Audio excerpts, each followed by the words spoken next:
Medical bills after an injury can feel crushing, but you can fight back with legal help.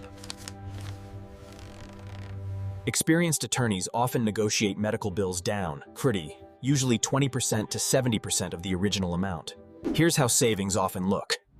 Hospitals around 10 to 40%. Therapy and chiropractic bills 30%. Lawyers negotiate directly with healthcare providers and use legal leverage few patients have on their own. They can spot billing errors, inflated rates, and unjustified charges that insurance or you might miss. Providers often accept lower payments when they know a settlement is likely, because they prefer something over nothing.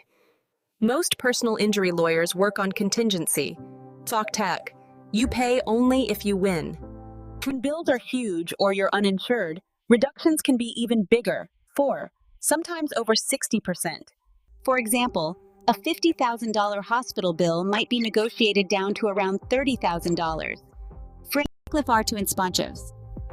A lawyer lets you focus on healing while they handle the financial fight. Then don't pay full price on medical bills after an injury.